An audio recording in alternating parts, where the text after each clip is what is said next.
Everyone talks about buying a business like it's the fast track to freedom. But what most people don't talk about is the sleepless nights, the personal guarantees, and the moments you realize you didn't just buy cash flow, you bought every problem that came with the business. In today's episode, we sit down with a business broker who owns part of 10 companies and sold countless more. He's seen every deal, the ones that print money and the ones that break marriages. We'll unpack the truth behind acquisition entrepreneurship, what influencers get wrong, why 77% of sub $2 million businesses never sell, and how to separate real opportunity from just expensive chaos. He shares some of the red flags no one tells you about, why culture and team will always outperform spreadsheets, and the mindset shift that turns fear into fuel. Because in this game, you don't win by playing it safe. You win by burning the ships, betting on people, and leading from conviction instead of from comfort. Stick around to the end because we're not just talking about deals and dollars. We're talking about how to kill fear before it kills you and your future. Paul, appreciate you coming in, stopping in. Yeah, thanks for having me. If someone was trying to build financial freedom, why is buying a business one of the best things to do starting out? That's a great question. You think buying a business? Let me rephrase that. I think for the right person it is. I think one of the things that's going on right now is which there's some great stuff. Cody Sanchez's of the world and all these different people saying, buy a business, buy a business. I bought 7 businesses, and I don't say that bragging. I've owned, I think, parts of 10 at this point. Every one of them comes with a level of heartache and heartache that is extremely tough. So I think if you really feel like you're entrepreneurial, I'd say try it out on some different level before maybe buying a business and tying, you're going to have personal guarantees generally. I mean, it's going to be, you're going to be working with a bank and you're going to put everything on the line.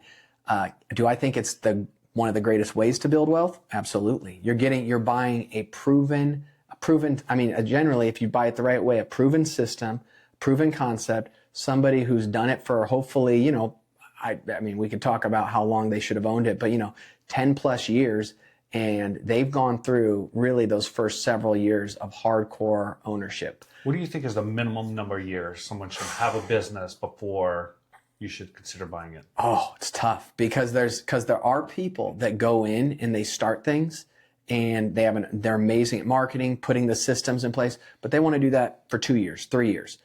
And if it's a good enough concept and they have the right team, and you got to make sure the team is involved. If the owner's like, oh, I don't want you meeting my team, I'd say be very careful. If the owner is open and they're like, hey, this is what I do, I kind of bring people in, I have an integrator, here's how I build, and they're just a marketing machine, I think you can look at stuff 2 to 3 years old. Now, the bank may not finance it as well, but there's some deals in that because there's generally some owner financing. There's other things that can come along with that.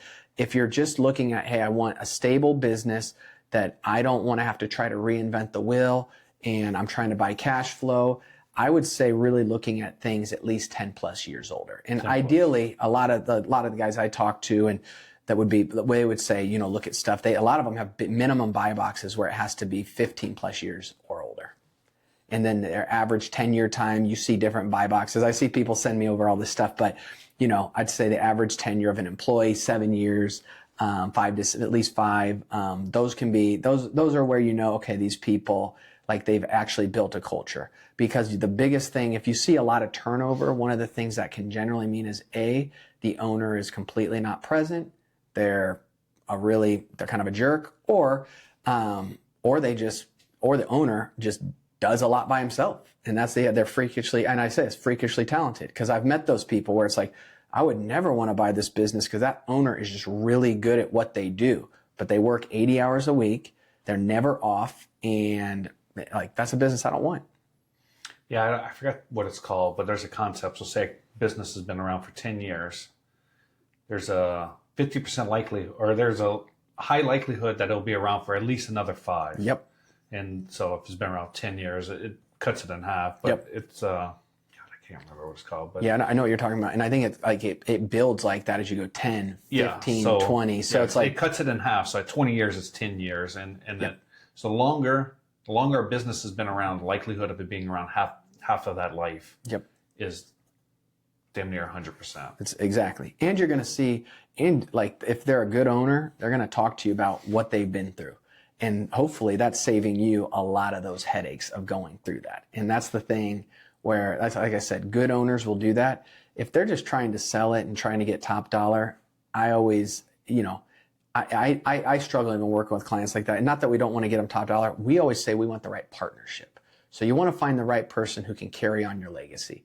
Owners that don't really care about that, those are, you got to be careful. Those are things I'd look for. It's like, well, I'm just trying to get as much money. Well, I'm getting several offers in and bids, and I'll see kind of what comes in. It's like, I'm not saying like that's not wrong. I'm not saying that's wrong for some, or maybe for some businesses at a certain scale, but I think who you do business with is really important. Even who's buying your business is really important.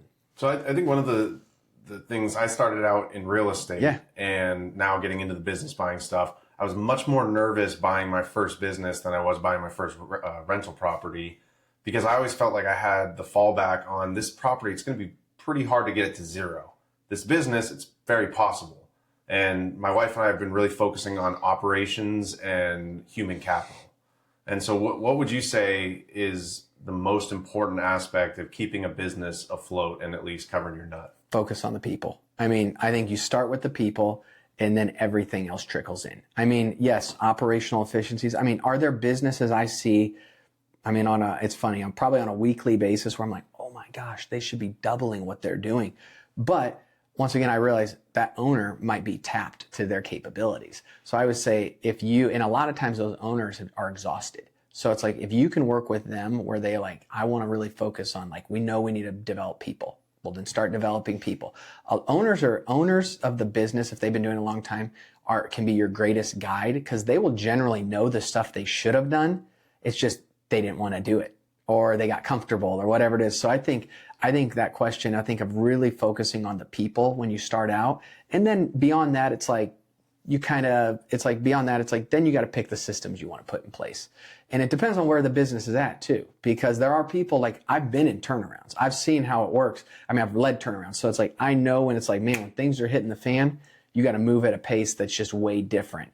But yeah, generally I'd say when you start focusing on the people, that's where I think a lot of magic happens in that. So is employee churn or employee turnover, is that just the nature of the business, or is there a certain point where you get so good at taking care of people that you just create lifers everywhere you look?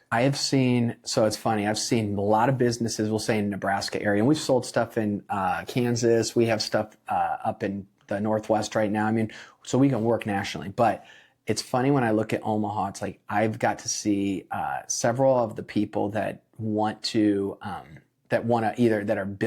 be entrepreneur through acquisition, or that are trying to build kind of a portfolio of businesses. And I can say, I think there's two people I've seen do it successful. And one of the things that they all focus on is they give the employees, they pay them better, and then they give them an opportunity for ownership. Funny part is those people also charge the most, and they're doing way more revenue than everybody else. So it's an interesting correlation. They provide better service, their employees are happier, their employees are, like I said, taken care of better, and then also their main employees, they're giving them a decent chunk of ownership. I mean, so they're giving up a lot of upside. But it's like, well, if your business is doing, let's say it was doing $1 million EBITDA a year, and you can pop it to, you start paying everybody better, start focusing on marketing, and all of a sudden it's doing $2 million a year, and you're giving up half of that, or not half, or let's say at, I don't know, 3 or 2, I'm trying to think, 25% of that. You're still making $1.5 million. So it's like, that's one of those where it's hard for people, I think, sometimes to wrap their mind around that at the beginning. Like, I'm going to start paying people better. But I think that's where I've seen the biggest differences, when people pay people better and they really make them feel, not that money's everything, but also creating that, like, hey, we're going to be more flexible, like creating that family environment. That's what keeps people around. And I think one of the biggest things I've seen where people have bought businesses and they've struggled, or they've called, like us, most of the people, it's like, we've been blessed. Most of the people we work with that have bought businesses, it's gone pretty well. Doesn't mean there's one that, like, hit an economy like where the economy just it was really tough. And in that business, but they're fine. They made it out. Like, then he said, and I asked him, I said, would you have bought this knowing all you know now, a year and a half ago, would you have still done this? He goes, in a second. And this was someone who was making well over 300,000 in a corporate world. But it's like that freedom that he has, owning your own business, building it. I mean, it's like, it's his dream. And when you get a taste of that and you have to fight through that, it does something to you. Like having to persevere through those hard times, I think it just does something to people. But he'll be successful because he knew it from the beginning. It's like he burnt his ships. You know, it's like when you sign up your life and on SBA notes, all that stuff, that's when I like to see, it's like, that's when I just generally feel like people are going to be successful.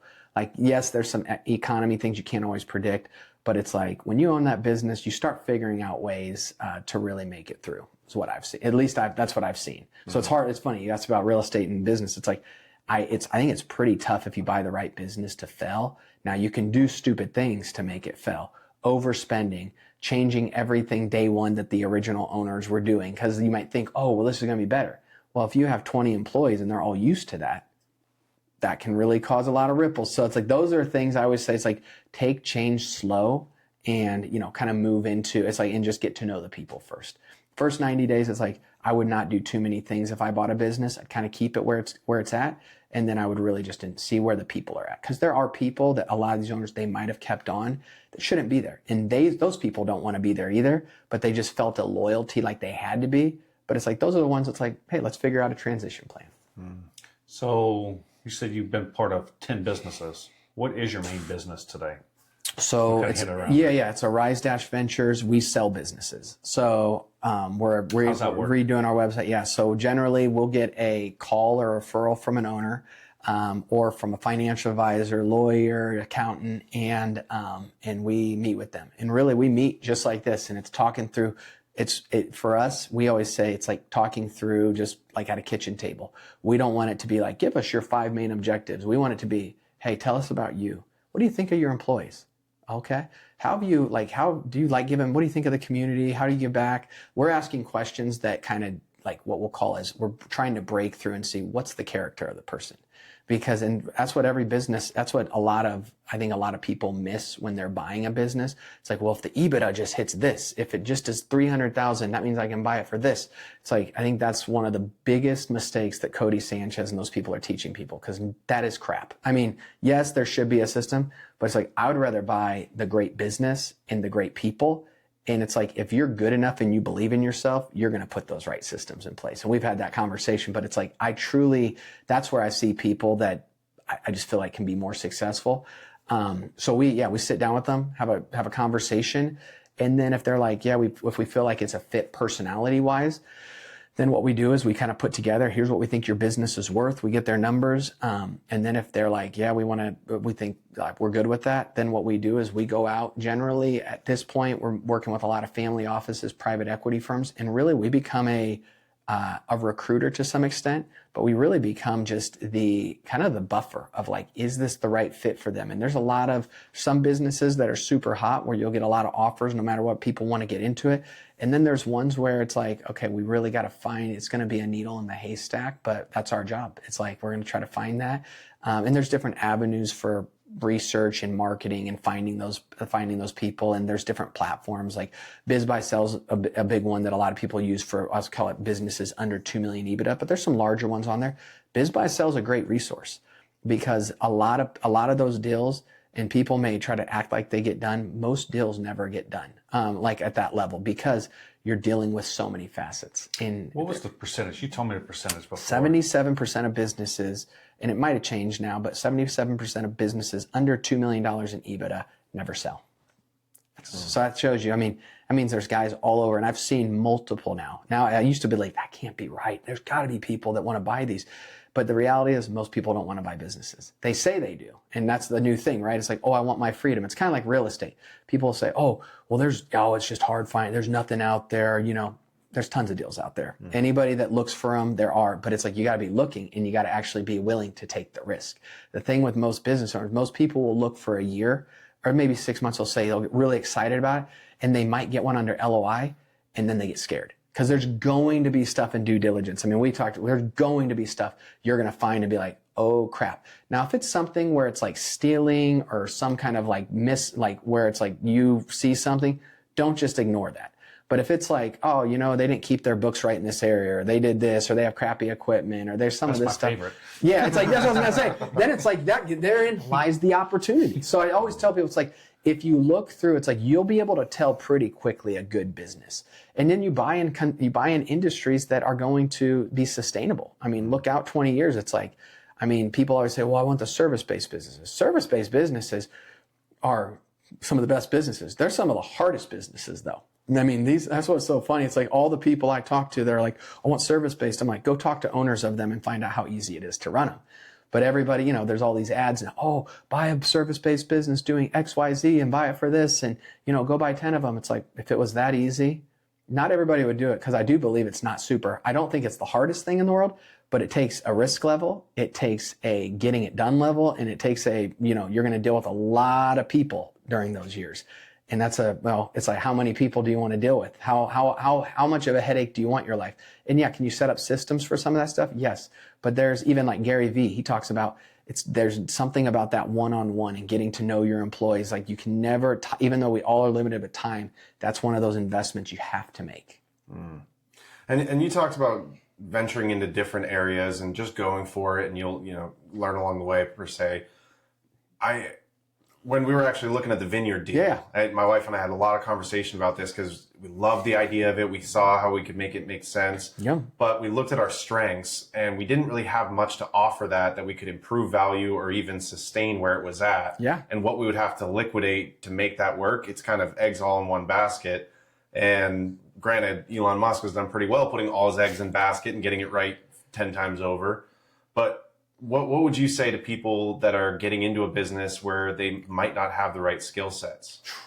That's an interesting one. I would say you better make sure you have people around you in that business who know what they're doing. Because I ask myself that question a lot. It's like, if everybody left, what would I do? Like, what would I do? And it's like with my business now, it's like I feel comfortable. It's like selling businesses because we've done it several times. We bought several. It's like a lot. So it's like now it's like you're like, okay, I feel pretty confident. Like, a lot of it, I not the legal part. Obviously, we hire lawyers for that. But it's like I feel pretty good on like that part. But it's like but I've been doing it. And really it's like we've owned this for 4 years, but we bought our first one 10 years ago, but I've been studying this for 19 years. Like my wife used to joke around. She's like, most guys were watching sports and hanging out. I was reading stock reports and reading business valuation stuff. I don't know why. I just loved it. And I had read something when I was in my probably early 20s that was about businesses and the owners retiring. And I had always, and my father-in-law worked in the nonprofit world in fundraising, and he ran a nonprofit. And he would always say, I would be like, what are those guys going to do? I was always curious. And he's like, yeah, a lot of them don't have anybody to take over for them. So he would introduce me to people. And I just started learning. And you find out that's a very true statement. Even though there's all these resources of exit planning, all this stuff. But you know this, when you're running your business, you're just in it. You don't think, it's like you don't really think through, and you think, oh, there's got to be all these people calling these businesses to try to buy them.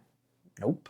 It doesn't happen like that. Like, that's what's so funny. It's like, it's not as competitive as we think. I tell people that in everything. It's just not as competitive as you think. And good brokers will tell you, they'll try to be a matchmaker versus trying to create a scarcity mindset. Because they'll try to act like they'll be like, oh yeah, this one. I always tell people the truth. I'm like, yeah, we've had some LOIs on this. The owner didn't like this about him, or we haven't had any LOIs, and this is why. It's like, I just want to be transparent with people, because it's like, I don't want to put people in a position where they're going to end up going bankrupt. Like there's different people in this industry that have a reputation for that. And why? It's because they're taking advantage. It's like, I don't care if you have money and you can afford the business. Can you run the business? So your question is a good question. It's like, if your skill sets don't align, like you better understand how to get in there and really like do something. It's obviously for plumbing, HVAC, and those, it's a little harder. You have to really have that's where it's having the system and making sure you have a good grip on whoever carries that license. And then there's a lot, and then hopefully you can find some people and create some of those as partners. We've talked about this. It's like, so they don't leave, that's the biggest thing. You just don't want them leaving. It's real. It happens. It happens to a lot of people. So you, in your business, you represent the seller. Yes. So right now I'm trying to get a deal through you guys that you have for sale. you're basically like the middleman, the blocker between me and the seller. Like, I'm trying to say this. Yeah, say it nicely, but be transparent in it. Like, but you're the gatekeeper, essentially playing middleman, and so it does make it a little bit harder. But from my vantage point, I try to work transparently. We've been It's been great. Well, and that's the thing and that's what I always tell this. It's like, we'll be transparent with the seller. And my main goal is, and this is where a lot of business brokers and people in my industry would tell you, oh, this is a really dangerous thing to do. My goal is that you really start just working with the person selling, because a good broker understands get out of the way as soon as possible. Yeah. And if you but a lot of people want to live in control or fear of it, and they're trying to create a different story. I'm like, I want you knowing everything. Like, cause I don't want you coming back to me and being like, he lied or he did this, which has never happened. But it's like, that's where it's like, I hear that about different brokers in town. It's like, and I'm like, no, it's like our job, like a brokerage is the wild, wild west, because people can say whatever. That's why people, I always say, do your own financial research, do all these things. Like, you have to do that. Like, cause we get only the numbers we get. Right? And we're just marketing off of that. Now, are there ways we look at stuff and say, this isn't right? Or, we talk to owners about that, but I try to talk to buyers about that too, because at the end of the day, a good buyer is going to, like, they need that during due diligence. You don't want them like, I don't want you coming to me and being like, you sold me a bag of goods or, a bag of nothing. It's like, I want it to be a win and we are, like, my business partners and I always say, we want it to be a win for everyone. Because that's how you're going to get more business, and everybody's going to feel valued. By the end of the deal, is everybody tired, exhausted? And it's like, yes, but that is but at the end of the day, it's like, if we can all look at each other in the eye and say, we sold a great business, we have a great buyer, like, that's our goal. And if we're not we generally, certain deals we're involved so intensely with. But mostly by the time we get into LOI, I'm like, I want you meeting together. You don't need me at those meetings, because you need to figure out, like, are you guys going to work? Like, there's a lot, like, due diligence wise, and some brokers try to control that whole prospect. We do not. Like, that is one thing, and we won't, because you got to make sure if you're signing that and signing that guarantee with the bank, that you feel extremely comfortable with that. Great job answering my 9-question question.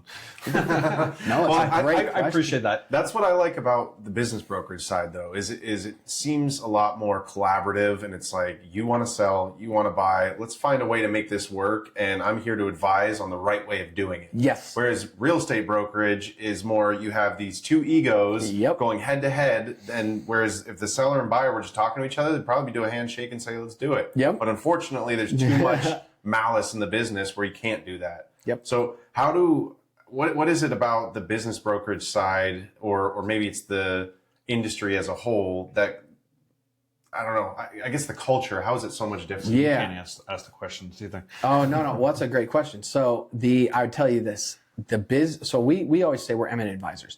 The business brokerage world in certain cities, there's some great, like, I have some really good people that I talk to in Omaha that are business brokers. And then I have people that have a scarcity mindset, and they're like, oh, well, we don't want to share. We don't want to do this. It's like, why?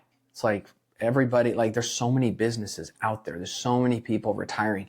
And it's like, the reality is, it's because that's how they don't get enough business, because they live in that mindset. And I'm just saying not mindset. It's also the way they act towards people. If you live like this, where you're clinching, and you don't want people to know, like, you're going to, unfortunately, like people are going to see that with you. So I always say, it's like, I have a friend right now who wants to start a business brokerage. I'm literally gave them the blueprint. I'm like, we need more. And I've said, just do it the right way. Don't lie to people. Tell the truth. Like, be honest. Like, treat people well. Like, do these little things. And it's like, you'll figure out, like, selling a business, like, lawyers know way more than most people about it. Now, can lawyers get a deal done? No. And I don't mean that in a mean way. It's just like, they will block, because they'll get so caught in the details. So you have to have that person that's pushing the deal through. But I say that, it's like, once we all get together, it's like, there's a point when, and this is one of the statements I've come up with recently. I've said, there's a point in the middle of a deal where you have to turn from being going at each other as basically adversaries trying to get the best deal, to becoming friends and figuring out how we're going to work this together. And it happens about usually 30 days into due diligence, where it's like, hey, we gotta be done with all the kind of back and forth. It's like, now let's figure out how to integrate and do this as a great job. And if you can't get past that, that deal will not get done. because what will happen is a week or two before, there'll be a million other things that the bank wants and all these people want. And if you don't have that already, that built-in trust, the deal will just fall apart, because you'll still think you're negotiating when in reality you're not. You're supposed to be trying to figure out how to be sustainable. The best advice I've come across on that, I don't know exactly where I got it, was if you want to be the CEO, start acting like the CEO from that time. And so you have to think of it as, I'm working to get the deal done as the CEO. Yep. And so getting insurance and transferring stuff and licenses and all that stuff, like you're working, not getting paid for it. Yep. But you're working for the potential of what's to come. Yep. It's so true. And I think when you look at it that way, it's like, and that's how deals do, like you said, you have to get all those things, you have to get all that done. And it's like, and then you just want to work. And that's why I said you want to make sure from the beginning. That's why I generally say I have to have the right seller and the right buyer. Because if you don't have those two things, and certain sellers, they want to see all these offers. I'm like, why do you want to see offers? Who cares? It's like find the right buyer and figure it out with them. Because that's how I deal. Otherwise, it's like you're gonna end up hating each other, and then the deal just won't get done, because it'll be 90 days in. I mean, it happens inevitably. It's like I talk to all these business brokers, and they're like, gosh, like this happens all the time. I'm like, yeah. It's like, then don't, like, it's like, make sure like you're coaching them the right way, and don't be a block. Like, let them kind of figure out each other. Because if they don't like each other, within a week or two, they're going to figure it out. And it's like, if the business isn't good enough, they're going to walk out. So it's like, versus wasting everybody's time for 80, 90 days. It's like, be direct and be like, hey, we want to, and you can usually see it pretty quickly. Like I can usually see right now, generally, when I find that right buyer. It's harder at some of the sizes we're getting to, because they don't make decisions off necessarily of people. It's all off cash flow, and all off systems. That's a weird one when you start seeing that. Now, do I think is that why a lot of companies fail? Yes. Because when you only think about systems and cash flow, because inevitably people are what make the world go round and round. Like, even with AI, it's like AI will not, because human interaction is too, like when you think of like all just the neurons in our brain, in our hearts, in our souls, in our minds, when you talk about human interaction and what those do to people, I mean, it's like that will never stop. So I think that's always going to be a high value. And I think the people who really figure that out and can implement that in their businesses, obviously we're not talking about tech here and certain things, but it's like, that's going to be the sustainable model, in my opinion. So back up a little bit. So you're dealing with a little bit larger companies, but say you're below the $2 million range. You're a new person. You've never bought a company before.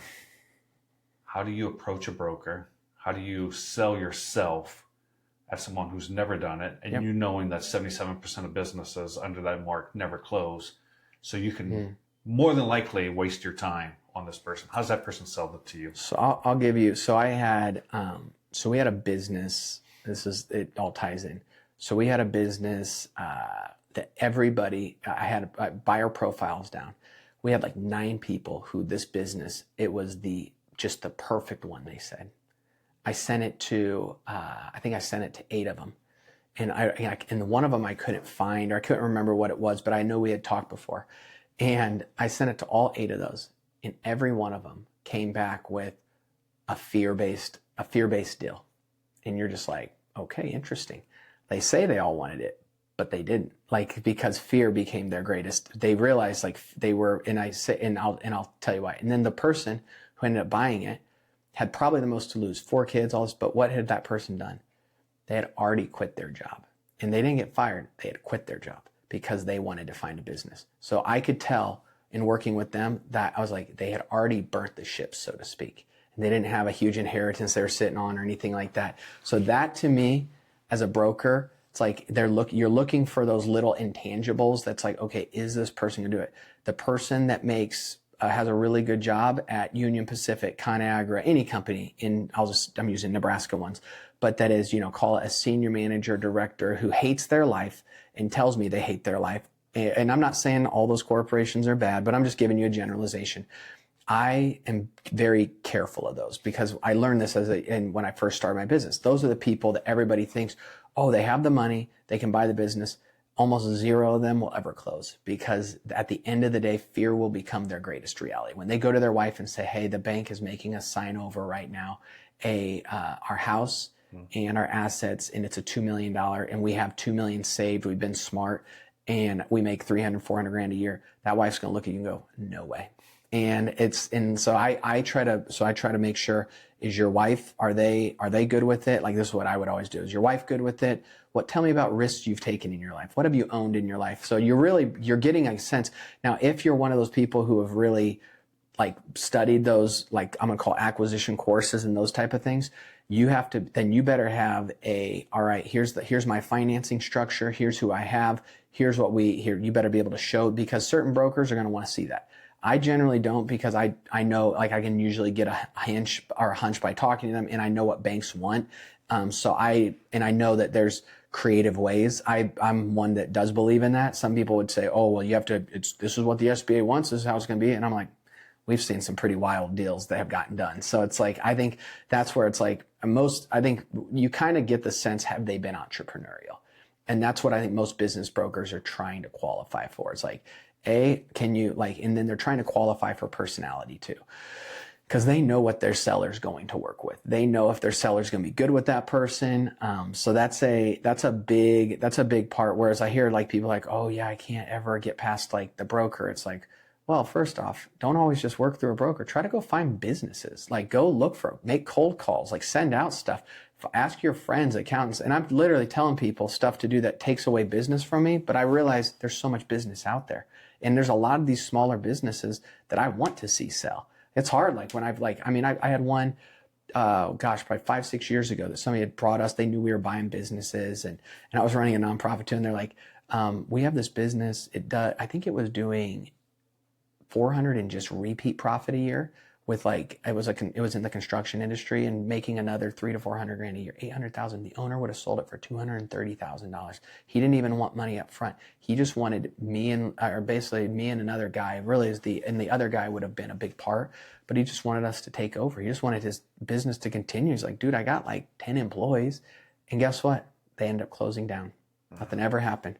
They tried to work through a broker too, who was, after that, they tried to put a broker, and the broker never even got it closed. And it was like, and he's like, we got unrealistic on price. And I was like, well, he didn't even care about price. But it's because people, like, once again, that's where I always tell sellers, it's like, you got to care. It's like, if price is your main thing, which some owners need that, it's like, we're not going to work well together. Not because I don't want to give you a good price. It's like, I want it to be, I care more about you and like how your life's going to look 10 years from now. And selling it to the wrong person can cause a lot of headaches. Vice versa, buying the business from the wrong person can cause a lot of headaches. So I think as a new person, it's being humble, saying, hey, I've done research on this. It's like, here's what I've done in my job. I'm going to quit, like, not just quit. Here's my transition plan. I've already talked to my company. You're looking for these little things, because otherwise, when it comes down to it, they are not going to end up leaving. So quitting your job ahead of time, though, is a double-edged sword from the standpoint of getting an SBA loan. Yes. Because you're not as bankable. Yes. You have to be, there's a fine line. So that's why I said there's a fine line. And that's where I think you have to, as a broker, we're seeing what have they made tough decisions in the past. I'll give you, for instance, I had a person, I think he had worked at a company 18 or 20 years. And he came to me, I hate what I'm doing. They've put so much pressure on me, all this stuff. I got young kids. I'm looking for freedom. I want to build something with them, all those different things. We find the perfect scenario for him. Low value. I didn't even bring it out to market. And at the end of the day, it's like, he was like, oh, I'm so excited. And 2 weeks later, my wife knows I was joking around. I got the Sunday afternoon call. Hey man, my job is actually going really well right now, and we're doing really good. It's, and we just got a lot going on with our kids, and it's just not the right time to make a move. Well, dude, you're 50. When is the right time? And I mean that in the nicest way. It's like, but you realize, like, being an entrepreneur and even a business buyer, you have to have a level of risk. And it's for the 1%. You can read all the stuff that Cody and all these people are putting out. And a lot of it, I'll be honest, like, I struggle tremendously with it, because I get calls from people that just follow those systems, And how many of those people, here's an interesting stat. And I was trying to track this. Out of all the people I know in Omaha who have all gone through all those different courses, and I'm not counting you because you actually did buy, but I'm saying, but other people, I can think of one person who's actually bought one. Out of the ETAs, entrepreneur through acquisitions, all these different things, one person. And we all, and the funny part is all, like, I'll get together with other business brokers, M&A advisors, we all know those people. And it's like, and the reality is it's because fear and risk became too great for them. And it's like they start seeing, and you'd see a lot. And I was telling them, it's like, go see if this is for you. But if you've never ran a business, I would just say, it's like, maybe do something on the side to learn, like, is this for you, and kind of get customer service experience, probably put in some systems, because that's going to give you a hint of, do you really like it? That's where franchises are good sometimes, like people, but the problem is franchises have gotten expensive and you're still having to sign guarantees and all the stuff, but that's where they can be good because you get to see, do I really like building something? Now, buying a business, like I said, if it has some of those systems in place, that's great, but it doesn't matter. Every business we've ever bought has had through, the most stable business we bought, thought it was going to be the best business. We closed a little bit before COVID, and COVID hit, and literally every project put on hold a year. All of a sudden, we need to come up with $1 million. What do you do in that situation? No banks lending. Thank God I had rich partners. Literally, we would have gone under. So it's like that. So I say that's where aligning yourself with the right partners and the right people is extremely important. Because it's like those things can happen, and those are the unavoidables. Now, would we have been able to? I don't know. We probably have lost all our employees because if you can't make payroll, you lose people. So it's like the main goal is got to make payroll, right? Mm-hmm. So it's like so having those people that are like in your back pocket, that are like when you buy a business that you're like, that you could call, or that are going to have some part with you. And some people, they don't want to, they're like, oh, I want to own most of it, or I want this. It's like, I'm always like, man, I like having partners because now I've had one bad partnership like in my life, and everything else has been pretty great. So it's like, doesn't mean it's all been easy. We've gotten fights. There's been different things we've had to work through. That's where I think doing this stuff, it's like being open, honest, vulnerable, transparent. It's like not having anything to prove to one another. It's like, that's how and I think business brokers can feel that too. It's like when people, I always joke around, the most humble people I know are the most successful people, because they realize they don't know anything. And it's like the people that, generally it's I'll call it the middle managers at corporations that have played politics. And it's like they think that they could go buy and build a successful business. Very few of those people do well. So you get to see a lot. You get to see it. Sad too. It's funny to hear you say about the Cody Sanchez students, because I feel like on the commercial real estate, especially multifamily, it's the subject to people and the seller financing and everything. When I have a multifamily listing, I probably 4 or 5 messages a week from someone who's like, "Hey, could I educate your seller on seller financing?" Like, can I educate you on how to make an introduction? It's so funny, and generally, and that's the hard part, because it's like, I always say, if that seller, now, do those exist? Yeah, generally before they come to me.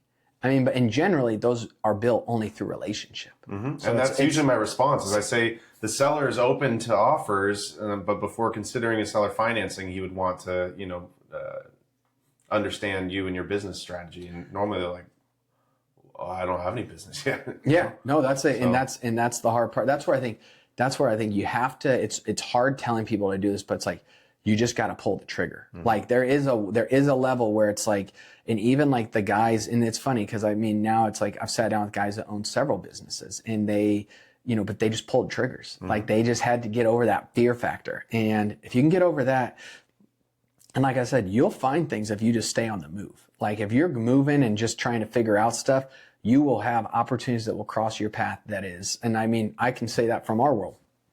We started this thinking we don't want to deal with PE and family office. Now that's almost all we deal with. Mm-hmm. Why? Because, our deals progressively got larger. And so it's just funny. Like you don't know where it's going to go, but why did we do that? Well, I wasn't afraid to pick up the phone and call. Like, I don't know. It's like, so there is something about that entrepreneurial side. It's not like I'm anything I'm not at all. I got my nursing degree, but it's like not being afraid in business, I think is and just coming at it from a place of being teachable. It's like you could probably call any plumbing owner of a large plumbing company and say, "Hey, I own a plumbing company," and people will talk to you. Like I do that with M&A firms. It's like I will, like certain M&A firms I talk to or I'll call and just be like, hey, here's who we are. We'd love to just sit down and have coffee with you. I've gotten leads from those people. I've gotten referrals because they understand. It's like, I'm not coming there like, let me tell you how we're going to take care. It's like, I'm like, no, I'm like, here's who we are. We're going to be genuine. If your buyer's looking for XYZ, you might not want us. And then I do the same thing. If a buyer calls me, her seller calls me and is like, hey, this is what we're looking for. If I can't deliver that, I'm going to bring it to someone else. I'm going to go find the right person for them because it's like, I want to take care of them. Like, and I know that comes around. Like if I do the right thing by people, it's like, it's going to come back to me. And and people have different beliefs on all that, but it's like, it's not just mindset. It's like, I just don't want to live in scarcity. And partially, I just don't want to live that way. I think that would suck. For mindset, yeah. How does a seller get over the mindset, the fear-based mindset of buying it? I mean, to Tanner's point, there's a lot of difference between buying a $200,000 single-family home and a $2 million business. That single-family home, you have insurance on, burns down. It's not going to zero. You might lose value, but it's not going to zero. You still get rent. A business, you can run that to zero. You can run it to zero and more. But the vice versa is also true. I think yes. You're not going to buy a $200,000 house and sell it for $2 million, but you can buy a $2 million business and sell it for 10. You have to see where that seller believes enough in themselves and enough in and they're okay if it all went to zero. Like you have to hear those things like in a weird way where it's like they are at the point where they're ready to just take a risk. I've had two. I'm thinking of some of the buyers we saw. You make me feel real arrogant with that. No. I think that's like, how do you get over that? So that's a scary. It's such a good question because it's like that's so true. It's like how do you get your mind around risk? So part of it is hearing honestly people like you, me, part of it's people like this on these podcasts where it's like we've done it. And you just got to be like, dude, was it easy? No, it sucked. It's like, it really did. It was like for years, like I can remember being with my wife. I can remember during COVID with my wife saying, well, we might be completely under our guarantees. We have 3 businesses that are essentially gone at this point. They all recovered. We got the government did step in. That's where it was like, there were some good things, but it's like, that was a real fear. Like when your businesses can't either find people or service people. I mean, I remember having that conversation. I remember when one of my friends told me, he goes, dude, it's like, I think I just literally through all our businesses, he's my business partner. He goes, I think we just lost like $1.5 million. Like we're gone. Basically like our businesses are done. Like, and they all, and it's like, and I remember him calling and saying that. And I was just like, we'll figure it out. And because that's the great part about small business, you can kind of figure it out. Like it's weird saying that you can be if you're nimble enough and you persevere enough, you'll figure it out. Like I've never had a business go under. Several of them probably should have, but it's like either we were too dumb and people say, oh, I was just too dumb to let it go under. But it's like, no, it's like it was still small enough. We can be nimble enough. We could cut the things we needed to cut. We could hey, we can't make these payments for the next month. We'll go work, but you got to call those people. You got to be transparent. Those are the people that will work with you forever. And it's like, I can say that it's like, I have banks because of how I handled the situation in my life that will work with me forever because they saw I still like during those hard times was like, I'll figure it out. We'll make those payments. We'll make the interest go to interest only. I mean, you got to become nimble. Mm-hmm. I think that's part of, so I think when people hear that, they're like, okay, it's like, get ready for those though. It's like, there's going to be seasons where businesses are going to go like this. I mean, there's going to be something where your employee does something dumb. I mean, you're going to have to handle situations. And I think just understanding that's part of it. I think that will help a lot of people get over that hump and realizing like small business, you can be nimble, you can get creative, you can figure out things. One introduction could change everything. I mean, it's wild saying that, but I've seen that in multiple industries. So I think I think it's like anything in life. You just got to do it. But yes, you got to go in with like a plan too. So that's the other part I was going to say. You're not going to like with business brokers, like a lot of them might ask, well, what's your plan? Well, what's your expertise? Well, how do you know this area? Knowing, having a value added, that's probably like with you with commercial real estate. Well, I just want to own it because I read I can get $500 cash flow if I hired this and do this. It's like, well, great. Does it work like that? No. I owned rental properties for a while and it's like, it never worked like that. So it's like, now, can it if you like maybe get everything set up the right way? Sure. I believe it can. But, that's a challenge in itself too. I don't know if that answered your question. No, go ahead. Well, I was going to say what I liked about what you said. One of my favorite Hormozy clips is when he's talking about he's going under and he tells Layla, "I think you should leave me. Like I'm a sinking ship." Yep. And she said, "I would sleep under a bridge with you." And what you just said was, while you're going through the thick of it, you didn't talk about your business partners and what they were saying to you. You said what your wife said. And we hired a business consultant, and he has been stressing to us that Sherman Inc. is our first business. And my business partner is my wife. And so how much or how important is it to be that rock for your spouse and vice versa? Everything. I mean, I think that's because I think when you know you're in it together, like, and you also treat, because like, here's the thing. I've dealt with a business partner who's like, well, my family's my priority. I'll do everything for them. But kind of like, it's almost saying, but screw you guys. You know, it's like, well, wait, the second my wife and I, when we go into business with someone, they are our family. Like, no matter what, like if I owe money to them, they are my family. Like I'm going to figure that out. So it's like, we take that seriously. And like my wife understands that. Like that's a character thing for us. When people do this, like, well, I'll do because those are the people that they'll screw you out of something because, oh, well, it was best for my family. It's like, well, gosh, that doesn't feel very good to me. So I think I love Alex Hormozy is one of those guys I really actually enjoy. He's the guy I would tell people, listen to what he's saying. Like, cause he gets like how hard it is and he gets that side of it. I think him and his wife, like I listen to theirs. They're one that I can actually listen to and be like, they get it. And now, and they're not selling you the fluff. And they're not selling you the fluff. That's what I was like, I listened to something from him the other day. It was like a YouTube clip and I was like, finally. I was like, he's finally one of those guys who's actually saying, it's what I believe. I joke around. It's like, I'm going to start marking myself as the anti-Cody Sanchez because it's like, I read these, it's like, oh, put systems, put this. Systems are great. People are everything. Like, and we have to remember that. And if you don't know that, you will find that out, and it will find it out by getting your house repossessed by a bank. I mean, it's amazing how many people, and they'll be like, what? And that's where I look. And so that's why I say I look for those when we're working with people. It's like, how do they value people? And it's funny, the best PE firms in the world that actually have good reputations, their number one thing is the people. It's inevitable. It is the people. They will stress that in due diligence like crazy. They are finding out, tell me about your people. Nonstop. They're putting them into employment contracts. They're getting those people because they understand like that's going to make, and like, I have groups right now that are like, I won't do this deal without that person. That puts a lot of stress on that person. To an extent, but it's like, hey, that means they really care about you. So, there's a level like where, yeah, that's where I think people, you can dumb it down pretty quickly. Like when you look at a business, it's like, is there good enough processes and systems? Have they taken care of? Yeah. It's like, you can see that pretty quickly. And then like the people, you'll get a sense by turnover, by some of that stuff. And then it's like, beyond that, it's like, you can kind of meet with the owner and then see, okay, is this owner a freakishly talented person? Were they a systems person? Or what was their secret sauce? And if you don't understand what their secret sauce is, don't buy that business. Because especially if they have long-term employees, because there's something they were doing that kept those people there. Like I talked to one guy this week. Yeah, I talked to him this week and I talked to him last week, but he's looking at a large business that we own. And he has one business that's doing $1 billion in sales. He's the primary owner of. He owns several businesses. This guy, I was just like blown away.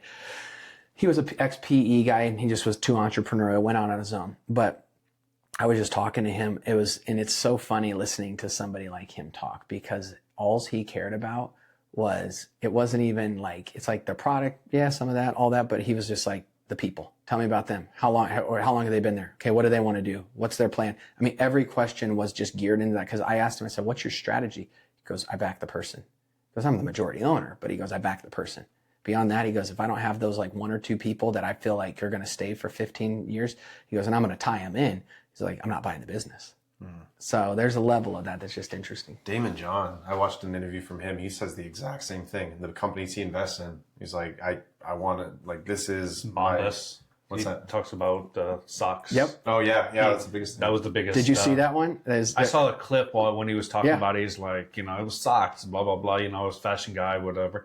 put it back to people. Mm-hmm. Yeah, I think that's a huge. I mean, I think that's a huge part of it, because and then you see, like I said, and then finding out what that owner, if you're buying a business, you want to know what their skill set is.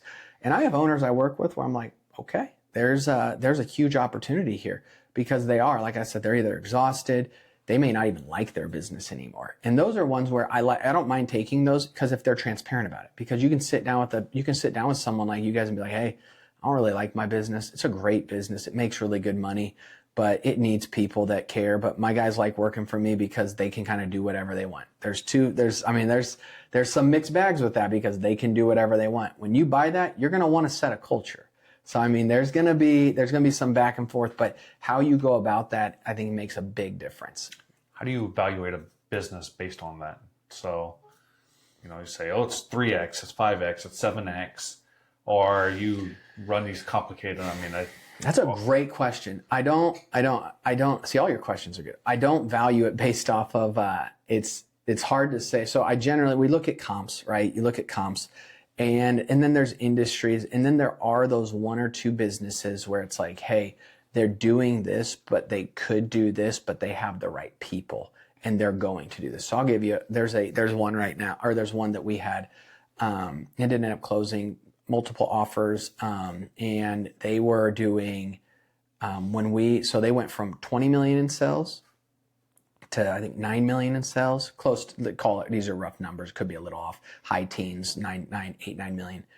But they had built, during those downtimes and during everything, they went through the EOS, and one of those implementator, they kind of got their whole, I think it was Leadership Resources is the company that helped them out of Lincoln, which I think they do a great job from what I've seen. And so they worked with them, and they put together, here's going to be here's who we are. And they set up their system, they set up whose roles, all that stuff. And then they hired during the downtimes.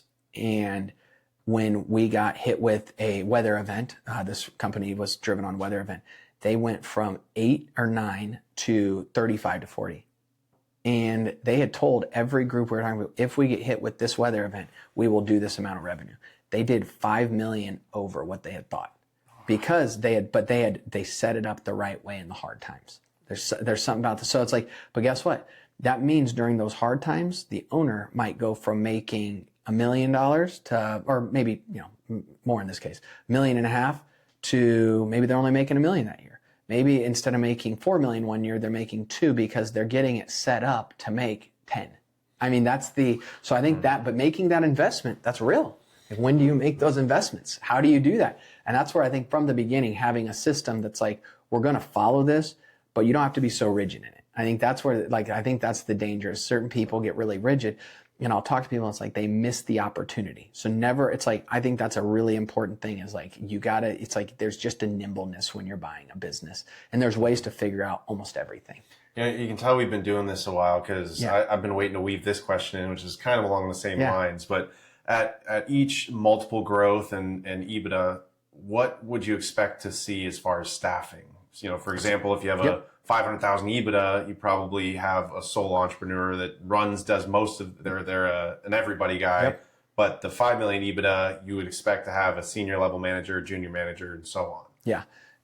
You would think. This is the greatest thing. And that's what's so funny when you talk to and I'll say it's like in some of the access we've gotten to see, and then some of the groups that we get to just talk to and be a part of, you would think, all right, these guys that do 20 million of EBITDA, they got to have their crap all together, and they got to have all these systems in place. I'm dealing with a company right now that's done.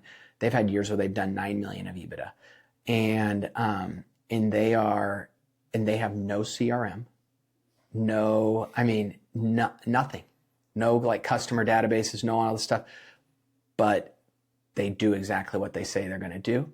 They've built some good relationships. They've maintained those relationships, and they have a good product. Is it more commercial based? Yeah.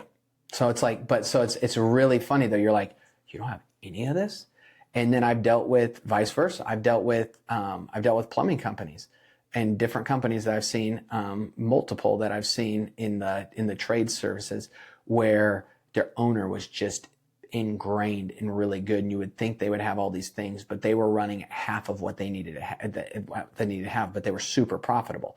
So to answer your question, generally at about $1 million EBITDA, there is, you're going to see some systems. Like you're going to see, maybe a customer data, a CRM system, maybe a project management system. And let's just do service-based companies, for instance. To get to that $1 million EBITDA mark, generally I'll see like they have to have some sort of good systems. They have to have a hiring system. They have to have something in place. From 1 to 5 is when you put the layer of middle management in, or I'll call it executive management. And you already have, your leads, your foremans, all that stuff, but you might have, okay, we're going to need more of a bookkeep. We're going to need more of a CFO. We're going to need these pieces of the pie that can allow the owner, and depending on what the owner's skill set is, to either be a visionary, or the owner could be they could be really good in one area. Most owners, it's very hard to say, I'm not that great at leading this, but I'm really, really good at our back office and like technology part. Dude, if the owner's good at that, let him do it. I mean, I know a guy that like they own a roofing company, and that's what the owner does. And he has somebody that's the CEO and president of that company. Why? Because the owner is humble enough to realize it's like, well, by doing it that way, I make $3 million a year versus making $300,000 a year doing it my own way. I mean, so it's like when you realize, when you're humble enough to admit your gap, that's where I think businesses, and I think those are the owners a lot of times at those levels, where it's like, and where we get to see, and you're like, wow, that owner really, I've yet to see a business, I'll say this, I've yet to see a business at at 3 million plus EBITDA, where the owner wasn't very aware and didn't have a really good team. I have one right now where the owner does 5 million of EBITDA, and he took over, he's the trainer. He has somebody running everything day to day, but he goes out and trains in the field. Why? Because he loves the training part. He actually loves just the business, or doing that part of the business. He never really wanted to grow a business. That's not his passion, but he hired great people around him, and he's quiet. He does what he says he's going to do. He's just an amazing guy. So it's like funny. You get those type of people, and, you get to see those, I'd say at $1 million, you got to have some of those. To get to that next level, it becomes a lot more about who you surround yourself with. And then every once in a while, you'll see an industry where the owners it's abnormal, and you'll see an $8 million EBITDA company where the owner does almost everything and really just controls everything. And then you're like, how did you get there? That owner is a freakishly talented person, but they're generally an absolute jerk, or a control freak. Well, it's hard because that business isn't sellable, because they are the business. They are the business. Yeah. So is there a ceiling? Sorry. Is there a ceiling that you think is harder to get through than others? Man, I think just getting profitable and understanding your numbers is the number one ceiling. I was going to ask on that, do you think CFO positions are going to go away with AI?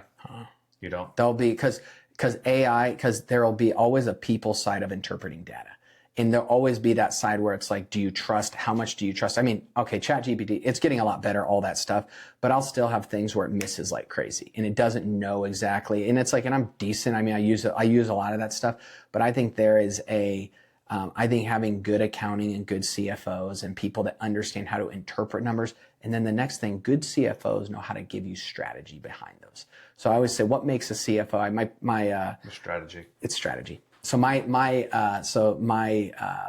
business partners, Aaron Flaw, I remember talking to a recruiter in Omaha probably 7 or 8 years ago. It's the biggest, they still do most accounting, CFOs, controllers in Omaha. And I asked them, I said, oh, do you know about this guy? He's like, yeah, he's the most sought after CFO in Omaha. I said, what? He goes, oh yeah. He goes, he's the best CFO. And I had known that. I'd worked with him. And this is my business partner. I'm like, that's good to hear. And I said, what makes a great CFO? He goes, can they help the executive team think in strategy? Like thinking like how to forward think with numbers, and being able to interpret that and then make decisions on that. Like that's what good CFOs help their COO, CEO with. I don't foresee that going away. But I could be wrong. I could be wrong though. Derailed Tanner's question. I think it's a good question. Yeah. When you said it, that's what it made me think of that. So on the deals that you said like they're missing a CRM or something so simple. How are you not foaming at the mouth to just jump on it and cherry pick it, you know? And this leads into a question more about shiny object versus staying with what you know. Because I know how hard it is. And that's always, I know how hard getting those things, we've done it. So it's like, I joke around. It's like, I used to, my business partner, my one business partner, Danny, when he said, we're starting this business, he goes, you have to make one deal with me. We won't invest or buy anything for a minimum 2 years. And we did that because he's like, you need to focus because you love the operate, you love seeing the growth, like it's who you are. But it's like, you can't do that. Like you got to focus. We're going to sell businesses. And we thought we were going to do interim stuff, all this. We realized we weren't doing it after like about 2 months. And this is part of it's a blessing, but it's like, this is also a hard thing. You get enough like I said, there's enough businesses to sell in Omaha. Selling the right ones becomes the hard part because everybody, you know, if you have 100 or 200,000 EBITDA business, I mean, we could have 500 of those right now that we could sell, but you don't sell them. They're hard to sell because it's hard to buy a company. Like if you think about it, if it's doing 150 of EBITDA or SDE is the term and it's like, okay, so you do that, you buy that business, let's say you buy it for 3 times. Okay. Your debt payment's going to be $45,000 a year, $50,000 a year.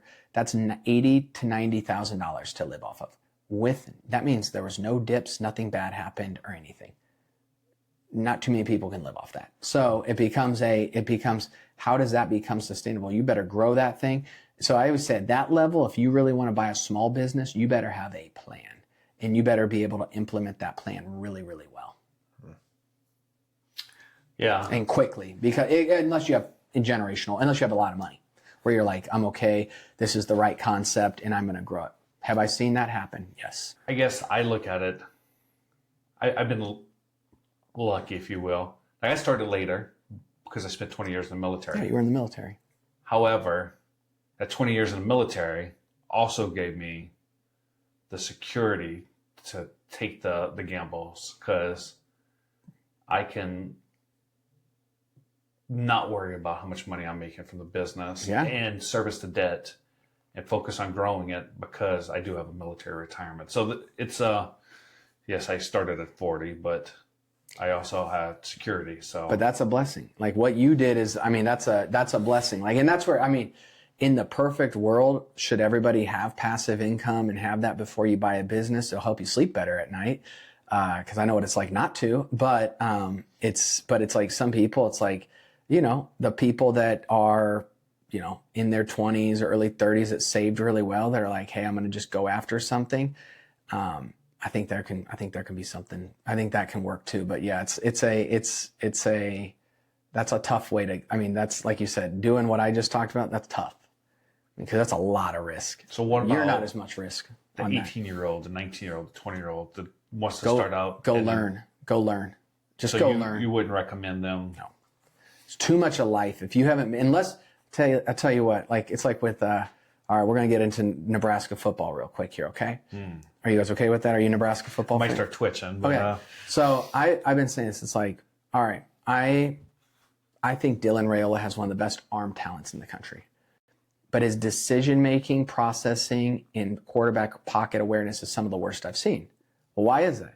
Because all he did is go to the greatest schools. All he did is go to great teams and show off and had wide open receivers and had all the time in the pocket.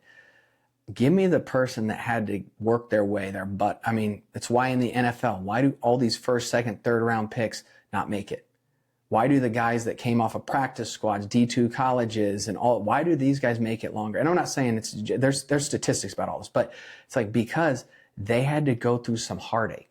Like they had to go through some hard stuff. If things are just easy, that's why it's like 18, 19, and 20. I'm not saying you can't be extremely successful. There's a 19-year-old I get together with right now. That dude's just hungry. But it's like, I bet he's been through some stuff in life. There's a level of, one of the things when I look at qualifying people, I always want to know, what have you gone through? How hard's your life been? You know, I want to know, like, is there because I want to know, like, have you been through some crap? Because are you going to make it when times get tough? Because it will. 18, 19, 20, it's just hard to have gone through that much, in my opinion. I could be wrong. They had that movie, it's a NASA movie, about the guy crossed the, I don't know if he was a legal immigrant or whatever, but they were living in California and just moving around.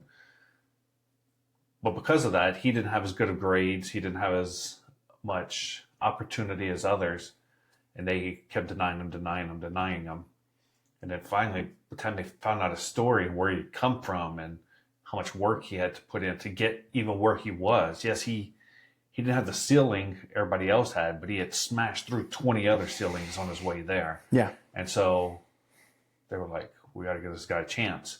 They did well, and now NASA changed their complete recruiting policy because of that. Yeah, and a lot of places do. So it's funny. I get to talk to, all these people that are like, and it's funny. You go to the highest levels of corporate America, and generally, now are there the companies where it was all political and people? Yeah, it's like, but you realize, and it's funny because people are like, oh, well, they were super political. That's how you move up in that company. Yeah, but what else did they do?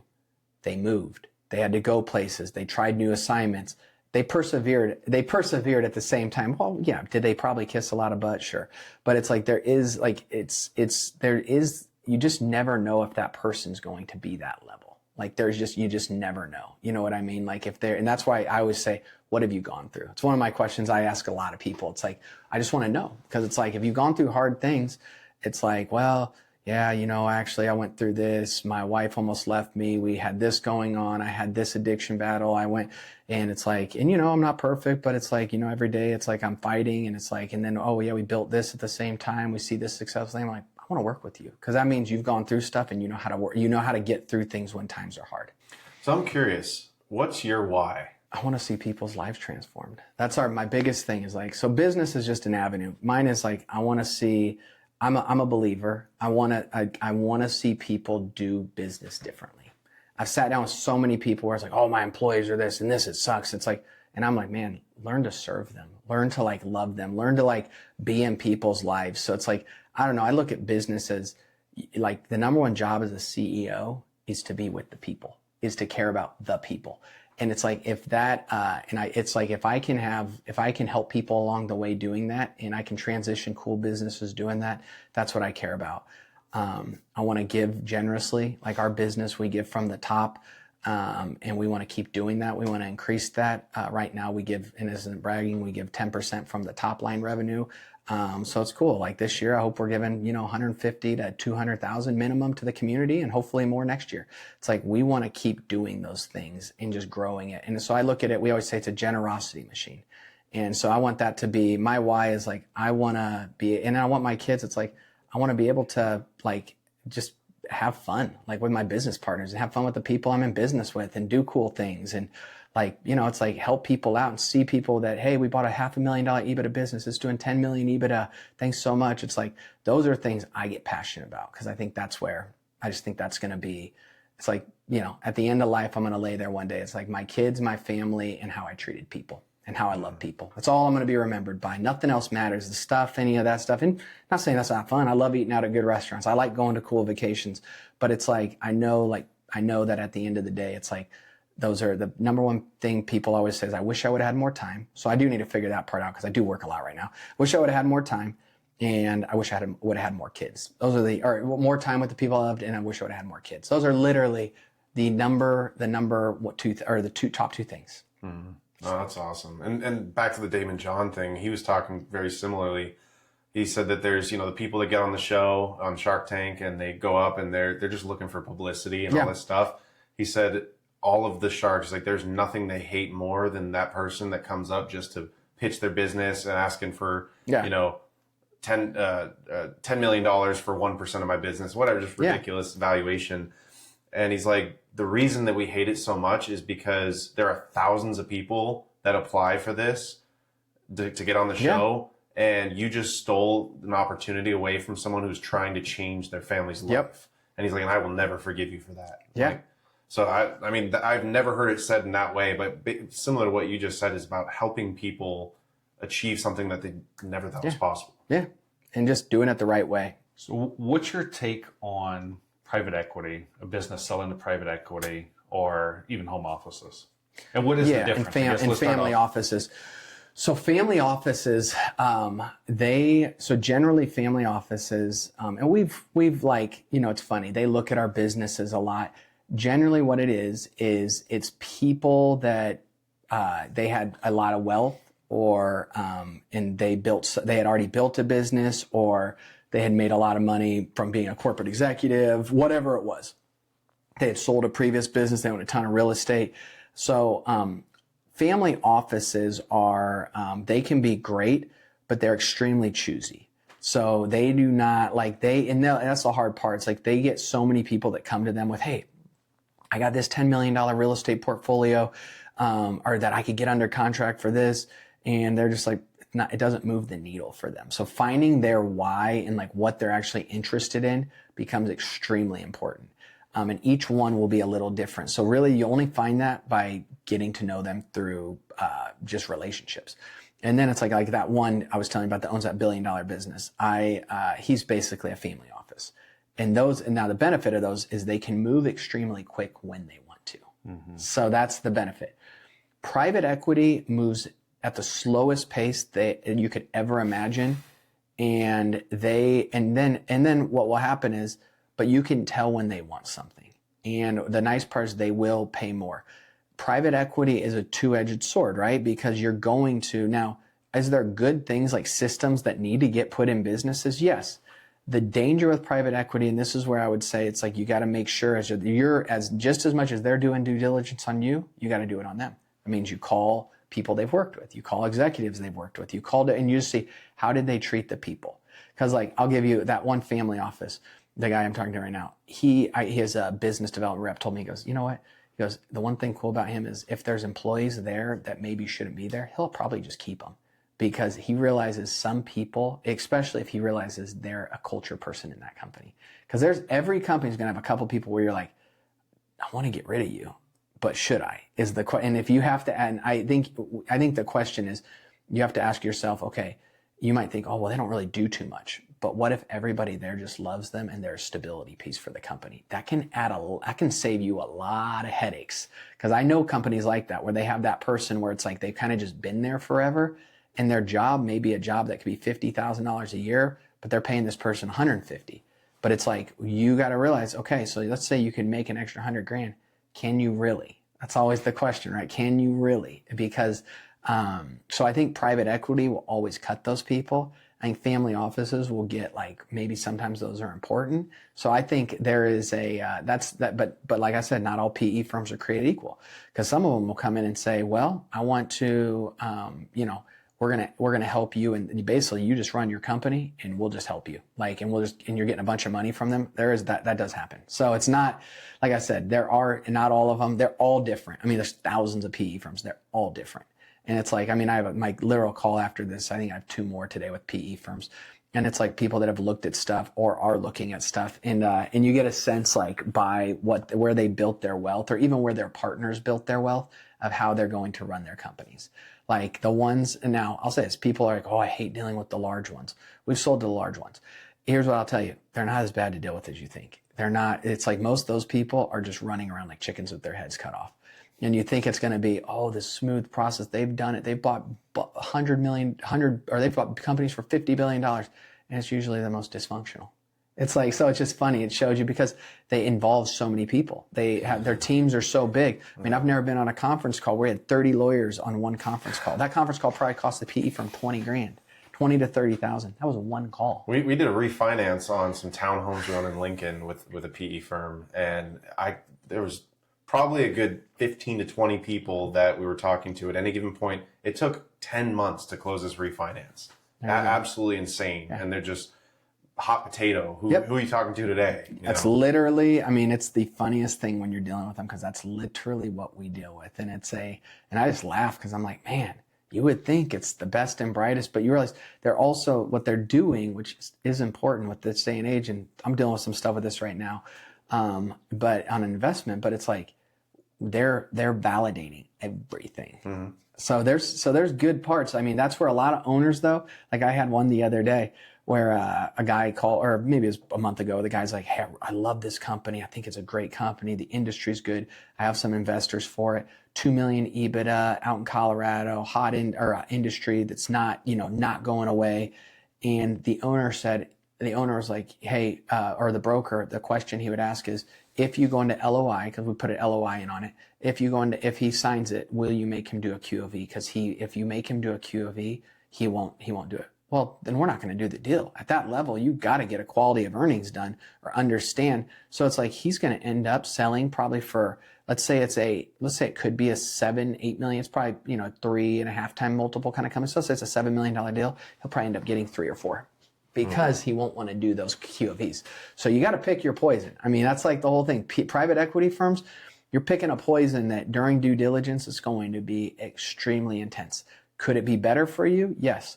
But it is, I mean, people do not know. I tell people this when we sell, it's like, you have no idea, like we're going to war. Not like but not like in a sense of like we're going against them, but in a sense of it's just going to be a lot of work. Like it's a lot of work. So just get prepared. And especially if it's going down the PE route. Family offices can be a little more chill, but with private equity, they have their time schedules. I mean, they want to close within 90 days, which I love, but it's like, I mean, it's like getting lawyers lined up, all that. And it becomes a lot for us too, especially for the buyers, because we just become like almost every day. It's like, dude, this is so intense. This is so intense. And it's like, it is. I think the biggest difference from PE and family offices is objective versus subjective decisions. So true. Especially from what we've dealt with in the larger multifamily space, like the family offices, it could be they don't like the color of the building and they're just like, nah, we don't buy red buildings. It's literally, it's the funniest thing. It's exactly like that. I'll be like, yeah, I don't know. This just seems kind of like too big of a headache. We're not going to do it. It's like, all right. Like, it's like, dude, fits your guys' profile, everything about it. Yeah, we just don't like it right now. Why? Because they don't need to. They have $1 billion sitting there, $500 million sitting in, in the stock market that's in dividend paying stuff, or they're getting $50 million a year off of. They don't need to do as much, And so that's the hardest part about dealing with family offices, because you're like, this is the greatest opportunity. It fits everything you want or you say you want. And then you realize that's not what they want. Because like I said, it is a lot of work. And even inevitably, it's like some of the family offices I talked to, like, yeah, I ended up running the business. Wasn't planning on that. It's like, and it's like, but I think it's good for them sometimes too. Get your hands dirty, right? One thing I've been asking a lot lately, and I'm curious for your thoughts on it, without getting too far into the attorney perspective of it, but what are your beliefs on succession planning and setting up trusts and how to leave stuff for your kids, and more so on how do you not spoil your kids? Gosh, I try to create all my kids to be entrepreneurs if they want to be. Like my second born is that girl is just tenacious. She is selling bracelets, lemonade stands. I told her some stuff like, here, you should go do this. She just does it. And then my son's like, hey, I want to do a business plan, but he's more thought out. Well, how do I go to people's doors? My daughter's like, I'll just go. I'll just do it. So I can just see that in her, but she wants to be a doctor, but she's 12. And then my son, I'm like, okay, you have such you want to learn, you want to make sure it's correct. But I think there is a level where it's like, and I'm teaching them that, like, it's hard because there's years where it's last couple of years, it's like we've done well. And I'm like, wow, it's like, I don't just want to buy them stuff. So my son wants $100 basketball right now.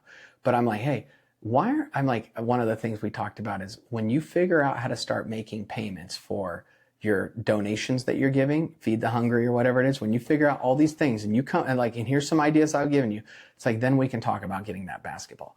So it's like, I'm trying to it's like, I want my kids to learn, there's a persevering factor of life. I just believe I told my daughters this, I said, the number one questions, when your boyfriends come to me and ask me for marriage, I'm going to look in the eye and I'm going to say, is this person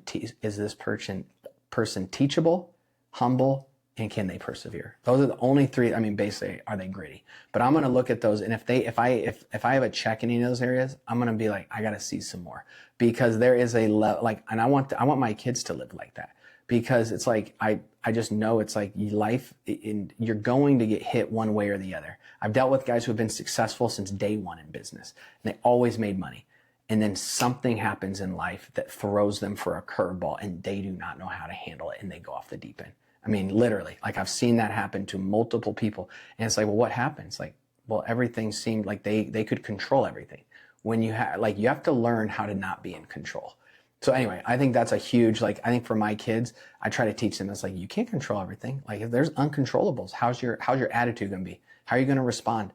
All right, you were on the bench this basketball game. What are you going to do about it? Control the controllables. Only things you can control: how hard you're going to work, how you're going to treat your coach, how you're going to treat the players on your team. Are you going to encourage them? These are the things that I'm like instilling my kids. And if they don't do that, I ground them. I mean, I'm not like a jerk, but it's like we care about attitude in our house. I don't care if you make mistakes. That does not matter to me at all. It's like I care about how you're going to respond. Like my wife and I are big into response. So it's like, I just think it's dangerous to just give your kids everything. But it's like, am I going to make my kids, oh, they're going to have to earn it like old school? No. Like there's going to be parts, but I want to invest in my kids. I want to see them do what they love. And if I can help them with that, but I'm also not going to be an idiot and just be like, all right, whatever you want to do, I'll just throw money at. I mean, the amount of people I know that do that. I was just talking to a guy before this about that. I mean, literally like about his son took over the business when his father died. And his son was telling, like, he loves to talk about how much the new plane or what he's doing with that, and I just bought this $1,000 this and $10,000. And it's like, and these employees are like, we're the ones working our butts off. Not that it matters; it's their business; they can do what they want. But it's like the guy was so out of touch with reality. Most employees left. He's gonna probably. I mean, so you think about that. It's like there's a level of being out of touch. I just never want to have my kids do that. So I think that's so important to, yes, it's like give your kids a leg up, right? It's like, why wouldn't you want to help them with that? But I think also it's like, no, it's like there's a level where we're going to make sure like you're ready for that too. Testing the readiness, right? Readiness assessment. I love what you said about attitude. That's one thing my wife has been preaching to our kids, and just attitude and effort. Everything is attitude and effort. If you walk into our office right now, we have a big whiteboard that says attitude and effort. So she talks to the employees the same way she talks to our kids, which tells you a lot about employees sometimes. But, yeah, no. Oh, it's true. It's like you have to sometimes have those conversations. And it's hard. Like, I mean, you're right. It's like that's called investing in people. Like, right? What's the easiest thing to do right now in America? It's like take out your phone and veg out and just be in distraction land. What if we actually like cared and said, you know what? For me, it's hard. It's like at night, I get a lot of things. It's like, but it's like, I'm trying to get better, and I'm going to not just try, I'm going to keep getting better I'm going to put my phone up for some time because I want to give my family attention. I can return stuff. I can always send texts back, but it's like, I don't like, my kids are only young for so long, so it's like, I want them to gain that, like where it's like, man, they felt like their dad is for them. He cared for them, and they're going to know I'm in their corner. And I want people to know that in business too. It's like, shoot, when you're going through hard things, call me. Like I will, because there's a level where it's like, I'm not too naive to think it couldn't happen to any of us. I mean, I was telling him before, but I'm dealing with that with a large business in Omaha right now where it's hard to believe. And it's like, but guess what? What do people need? Even if they were completely guilty of everything that's true, it's like people need people in their corner. Like I'm not going to get to the end of life and be like, oh, I'm so happy I wasn't in that person's corner. So it's like, that's something I want to be like much more of like, man, and with my kids, with people I'm around, it's like, how do you just encourage people?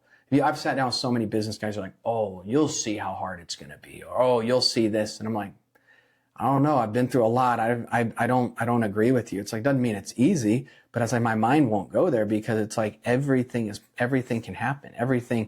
Things can change in a dime. It's like in business and anything. Like, and if you keep that option, and people see that attitude, people will care and they'll want to do business with you, and you'll have things pop to you that you never imagined. I've had that happen. Like this year has been crazy. Like I've had 2 of those situations. Now our largest deal that we're working on right now was for me cold calling an owner. I asked him, I said, how many people actually do this and then come down and meet with you? He's like, not very many. I mean, it's just amazing. So it's like, we always think like these people are inaccessible. They're not. Like they care. If you're humble and you come with an approach of, hey, I don't know everything. And what have you done? I haven't done that much, but it's like, here you can talk to people I've worked with. I mean, you can see how I've treated people. It's like, and they'll generally, like, people can read through that pretty quickly. Awesome. Well, I know you got to get out of here, but what would you leave people if they're searching for freedom? They want to get into business, ETA. I mean, I think you got it. I think number one, it's like kill fear before it kills you, right? I like that. Kill fear before fear kills you. And it's like, if you don't do that, you will, it's like, you're going to get to the end of life and say, what if? Because I mean, let's play out a scenario. Let's say you go buy a business at 40 years old. Well, I got to retire. I have to have this at 65. Okay. Let's say you lose everything. Let's say at 50 years old, you have to build back up. Okay. Then build back up. Like cause you don't know what's going to happen. You have 15, 20 years left. It's like, it's like, go do those things. You don't know what your kids are going to end up doing, how they're going to support you. It's like, I think if you take risks and people can see that, it's like, and you treat people the right way along the way, even if you lose everything, it's like, you'll be okay. Like, you'll have opportunities. Now, if you do it unethically and you lose stuff because you were stealing, yeah, you might be done for life. I mean, not life, but you know what I'm saying? You might have some challenges to face, but if you treat people well along the way, and even if you do fail, it's like, you'd be surprised. Like, these guys, they'll fight back and people will come back. And I think that's the thing, is like, I think the number one thing is everybody's going to want to doubt, right? Everybody's going to want to be a naysayer. And that's where it's like, you have to have a strong conviction of what you're supposed to do. So I'd say, pray about it. If you're supposed to do it, do it. Like, and don't think too much into, I think we always want to know how and the what and the why and this and this. It's like, just do it. I mean, there's a level where it just comes down to pull the trigger. But I think the number one thing to pull that trigger, kill fear before fear kills you. Because if you don't, you will, and I would say that in everything in life, but kill fear. I think that's going to be the headline for this episode. You just called it. I got one final question. Yeah. Your retirement philosophy, is it dividends as a cash flow machine or build to sell? I'm leaning towards, it's funny, I would have always said build to sell. And I'm leaning a lot more towards probably just dividends and starting to make, because I've always taken risks. So I mean, some of the stuff you gotta be careful. Like, my personality is high risk. My wife, she loves me. She's cool with it. I don't know how. And I know it's like, I mean, it's wild because we've been through hard things. Like, we lost $100,000 in a deal where we had no money and I had to flip homes to get us out of that. I mean, that was 10 years ago. I mean, so it's like, there's been a lot of hard stuff we've had to walk through. We've walked through business partners going off the deep end. I mean, we've walked through everything, and her parents dying. I mean, crazy stuff. And I used to always think it's like, oh, I'm going to build something up, sell it, because I see it and I see how it's done and it's really real. Like, that's the part. People exiting right off in the sunset. And it is. It's crazy. Like, people think, oh, it's got to be so hard. Well, no, it's just actually doing it. It's just like saying, like, it's listening to Alex Hormozzi. It's like, all right, hey, we're going to buy this business. All right, well, I'm going to buy this. Hey, not everything's perfect. I'm going to go buy another. I mean, it's what we've talked about. It's like, that's just what people start doing. And it's crazy. Like, once you start doing that, you'll also realize, man, there's talented people on, oh, I'll put this person here. I'll put this person here. It's like, if you don't care, but it's like, I think more and more, like, for me, and I think what I'm realizing about myself is I turned 40. It's like, I always said, it's funny. I always thought I was going to, do these roll-ups and do all these things, and we still might. But it's like, the more and more I'm realizing about myself, it's like, I care about people's hearts being transformed more than probably that at this point. So it's like, will I keep taking risks and swinging? Probably to some extent. But I think part of it will be like getting some real estate, getting some, having those dividends kicking off. And because when you're investing in stuff, you have a lot of just people calling you, and it's like trying to figure out things. And it becomes a lot of time. So I think more and more I'll probably lean towards that, but who knows? I'm going to stay flexible. I don't want to ever make vows on any of it, because you see something that could be a great opportunity, and it's like, you got to, and if there's a yes in your, I'm going to say a yes in your soul and a yes in your spirit, it's like, then you got to pursue that a little bit.